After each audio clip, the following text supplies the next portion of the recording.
আন্তর্জাতিক নারী দিবস এটা হচ্ছে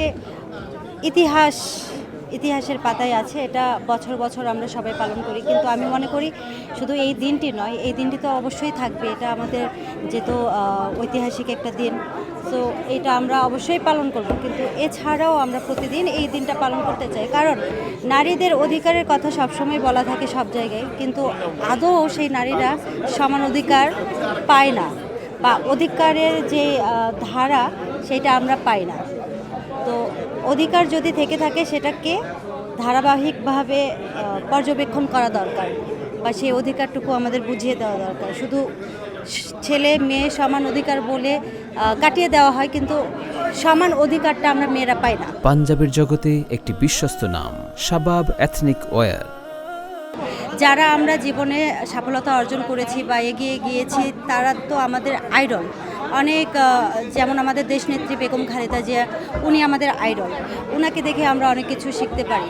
ওনাকে দেখে আমরা নিজেদেরকেও ওইরকম একটা উদ্যোক্তা নারী হিসেবে, নিজেদেরকে পরিচিত হিসেবে আখ্যায়িত করতে চাই বা সামনে নিয়ে আসতে চাই। তো সেই জায়গা থেকে আমি মনে করি যারা ঘরে বসে আছে, তিনারাও যেন ঘরে না বসে থাকে, ওনারা যেন ঘরে বসেই অনেক কুটির শিল্প কাজগুলো আছে যেগুলো ঘরে বসেই করা যায়, হাতের কাজগুলো।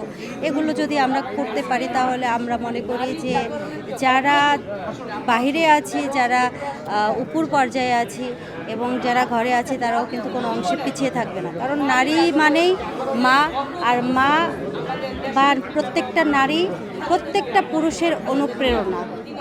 তো সেই জায়গা থেকে নারীদের প্রতি সমান শ্রদ্ধাবোধ থাকবে। সবাই আমরা নারীদেরকে সম্মান দিব।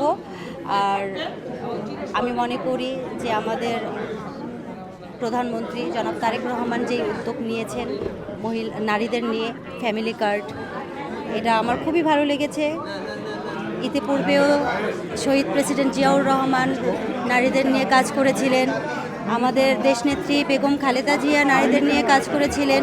এই ওনাদের ধারাবাহিকতায় এখন জনাব তারেক রহমান নারীদের নিয়ে যে উদ্যোগ নিয়েছেন, যে কাজ শুরু করেছেন, এটার জন্য আমরা খুবই খুশি এবং আরও আশাবাদী যে আরও ভালো ভালো কাজ করবেন।